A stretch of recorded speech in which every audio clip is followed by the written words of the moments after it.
Et salut à tous! Aujourd'hui dans Alastor Universe, nous allons traiter de quelques éditeurs de jeux vidéo connus autant pour leur succès que pour leur excentricité, voire même pour leur côté complètement barré, hein.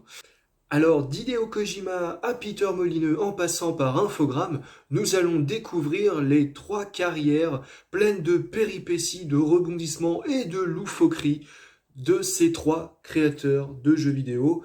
Alors autant vous dire qu'à côté d'eux, hein, Plus belle la vie, c'est carrément digne d'un roman de Dan Brown, hein. Peter Molineux, hein, célèbre créateur de jeux vidéo, développe dans la plupart de ses jeux des thèmes très personnels, hein, notamment ceux liés au pouvoir, à la domination et au libre arbitre. Il a fondé Bullfrog, Lionhead Studio et 22 Cans.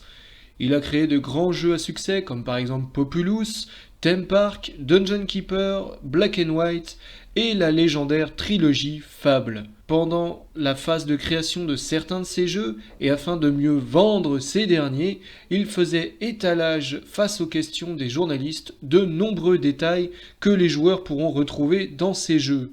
Alors, monsieur Molineux, il paraît que dans votre prochain jeu, on pourra faire de la plongée sous-marine. Mais oui, mais tout à fait. Ah, et aussi voler, ça sera possible? Oui, les joueurs pourront faire cela également, oui. Et puis du multijoueur aussi, il paraît qu'il y en aura. Oui, ils pourront également faire tout ça, oui. Et coloniser l'espace, on pourra faire ça? Oui, ce sera une très très grande carte, oui.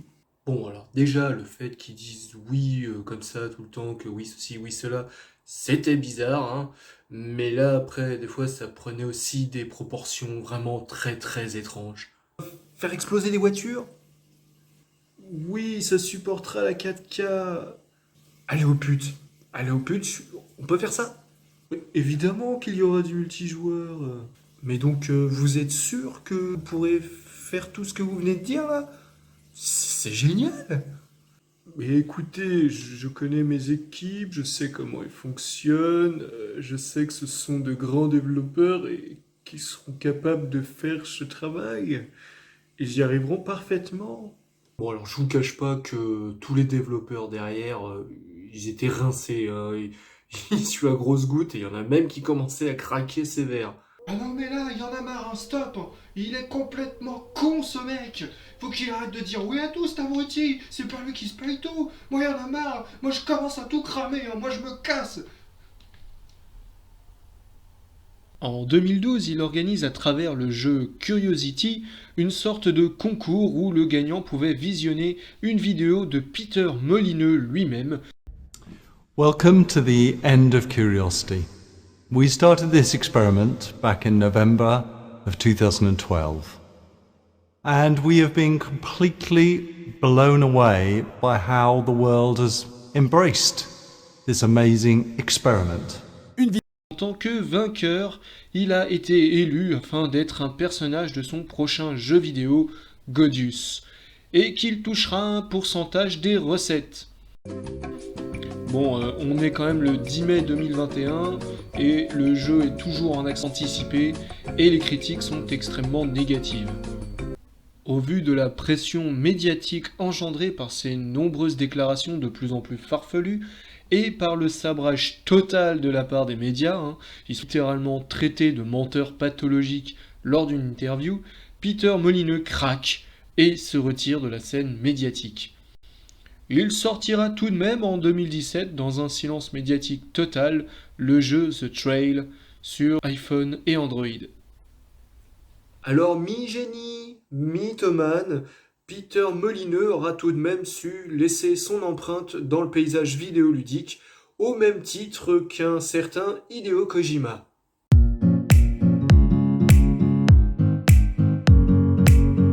Hideo Kojima, le papa de la saga Metal Gear Solid, hein, dont j'ai déjà traité sur ma chaîne, est également connu pour des jeux tels que Zone of the Enders ou plus récemment Death Stranding.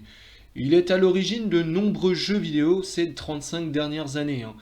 C'est avec le 3e épisode de Metal Gear, appelé Metal Gear Solid, sorti sur PlayStation 1, que Hideo Kojima fut connu du grand public.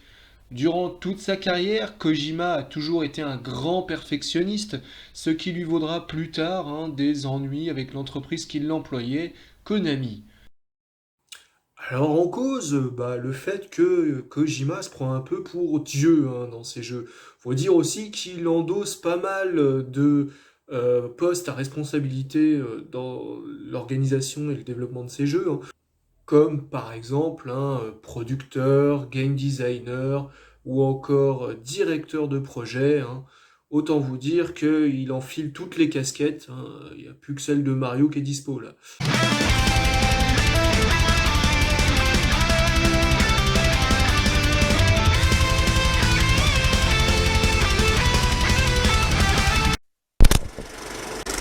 Il reste tout de même fidèle à ses principes, développant et réalisant divers jeux qui ont souvent rencontré un succès et des critiques controversées. Il fonda sa propre société, Kojima Productions, d'abord filiale de Konami en 2005, puis studio indépendant depuis 2015. En mars 2015 d'ailleurs, les choses se corsent entre Kojima et Konami, et ces derniers le poussent vers la sortie tout en le pressant de terminer son projet en cours, Metal Gear Solid 5. Et là, qu'est-ce qui est en cause, vous me direz? Eh bien, au-delà de lui mettre la pression, lui interdisait même carrément de parler à sa propre équipe. Il fallait qu'il fasse via un autre employé et pas sans l'accord des grands pontes de Konami. Et quand le jeu a été primé pour sa sortie, il n'a même pas eu le droit de venir chercher lui-même le trophée, son trophée pour son jeu. C'est carrément quelqu'un d'autre qui est venu le chercher pour lui. Oui, Yuji, oui, t'as vu, on a plutôt bien réussi le personnage de Meryl. Ouais, sexy. Ouais, j'avoue que je lui enfoncerais bien mon gros Raigun dans son... Attends, 2 secondes. Qu'est-ce qui se passe là? Ouais, désolé Kojima-san, mais les ordres viennent d'en haut. Alors y a pas de passe-droit. Hein? Quoi? Mais je suis Hideo Kojima, c'est mon équipe. On me dit que vous passez pas, alors vous passerez pas. Ok? Il en va de ma réputation. Mais j'ai un projet en cours, moi. J'ai un jeu à finir. Tu vends, Kojima-san. Et sayonara? Ça se passera pas comme ça. Ça se passera pas comme ça. A few moments later.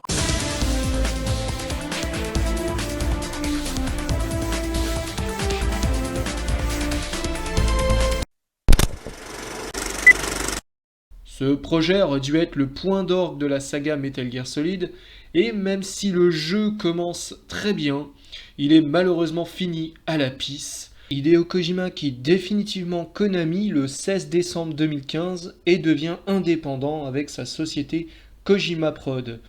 Dans la foulée, il signe un partenariat avec Sony Entertainment afin de créer son jeu Death Stranding. Alors, le jeu a été plus ou moins bâché par les critiques, par les joueurs et tout.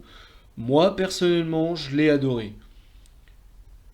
Et il y aura tout de même de gros noms qui apparaissent dans ce jeu, tels que Mads Mikkelsen, Norman Reedus, Guillermo del Toro et l'actrice française Léa Seydoux. Lors d'un événement en avril 2020 où il reçut un prix pour sa carrière, il déclara qu'il pensait avoir tout perdu à la suite de son départ de chez Konami, mais qu'il avait réussi à repartir de l'avant.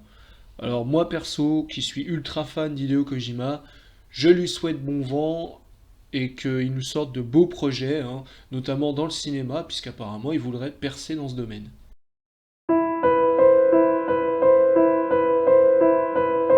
Infogrames, la société française de jeux vidéo Cocorico, a été créée par un certain Bruno Bonnel. Alors retenez bien ce nom car on y reviendra un peu plus tard. Au départ, le fondateur voulait baptiser la société Zboob System. Bon, heureusement, il en a été dissuadé par son conseiller juridique. En même temps, tu m'étonnes, il devait savoir déjà qu'ils allaient entuber les joueurs avec tous leurs jeux vidéo de merde, alors... Infogrames est à l'origine de nombreux jeux. Certains bons et cultes des jeux tels que Driver, Alone in the Dark et Worms. Mais également beaucoup d'autres jeux qui sont moins bons, tels que Spirou, Astérix, les Schtroumpfs ou encore Tintin au Tibet. Et c'est surtout pour ce genre de jeux qu'ils vont se faire connaître et même avoir le droit à une certaine réputation, notamment grâce à notre maître à tous, le joueur du grenier. Alors, je vais pas plus que ça m'étendre sur le cas d'Infogrames, parce que déjà ça serait dégueulasse, et puis Covid oblige, distanciation, tout ça. Puis parce que surtout, il y a déjà des gars comme le joueur du grenier qui ont déjà traité énormément d'infogrammes et de tous leurs déboires. Donc non, là, je vais pas traiter de eux vraiment en particulier.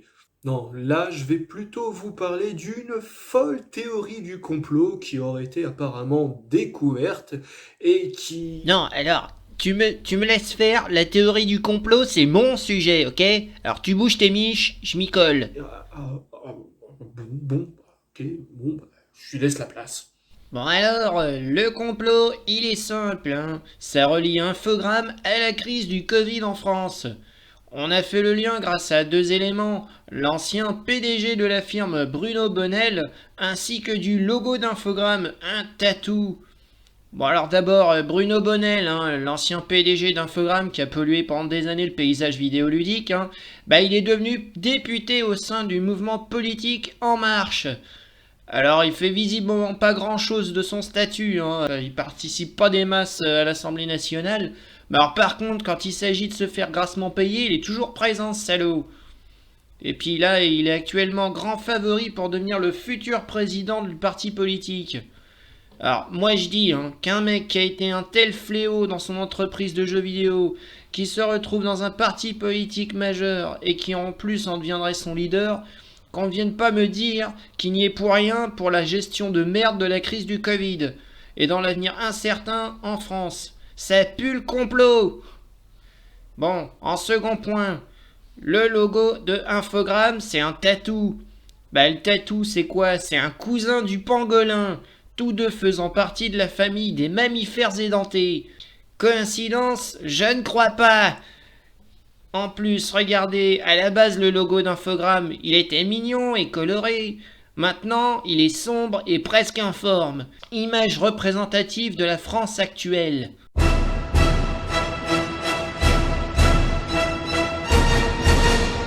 Bon bah voilà, mes petits bichons, c'est tout pour aujourd'hui. J'espère que vous aurez appris plein de trucs et que vous serez bien marrés sur toutes les péripéties de ces trois développeurs de jeux vidéo. Moi en tout cas, perso, j'en aurais appris pas mal en faisant toutes ces recherches et en faisant le montage de ma vidéo.